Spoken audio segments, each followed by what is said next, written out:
আল্লাহ বলে বান্দারে তোরা কেমনে আমি রবরে অস্বীকার করস? আরে হাতের উপরে চামড়া নিচে দিলে কি করতি? পায়ের উপরে চামড়া নিচে দিলে কি করতি? চোখ লাগাইছে, চোখের গোড়ায় এই চুলগুলো কেন পাতিগুলা দিছে, এটা ওদি ব্যাখ্যা করলাম না। ও যুবক আমার, শুধু নাক দিয়ে শ্বাস ফালাইবার জন্য দিলেও তো পারতো, মুখ দিয়ে কেন আমার আল্লাহ দিল শ্বাসটা ফালাইবার জন্য? খেয়াল করে দেখো, নাক বন্ধ থাকলে মুখ খোলা রাখলে মুখ দিয়ে শ্বাস ফালানো যায়।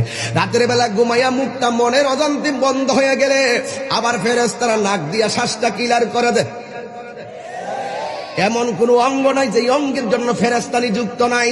এই চোখের ফেরেশতা চোখ চালাইতেছে, কানের ফেরেশতা কান চালাইতেছে, মুখের ফেরেশতা মুখ চালাইতেছে, মাথার ফেরেশতা খেলাইতেছে, হাতের ফেরেশতা লড়াইতেছে, পায়ের ফেরেশতা চালাইতেছে।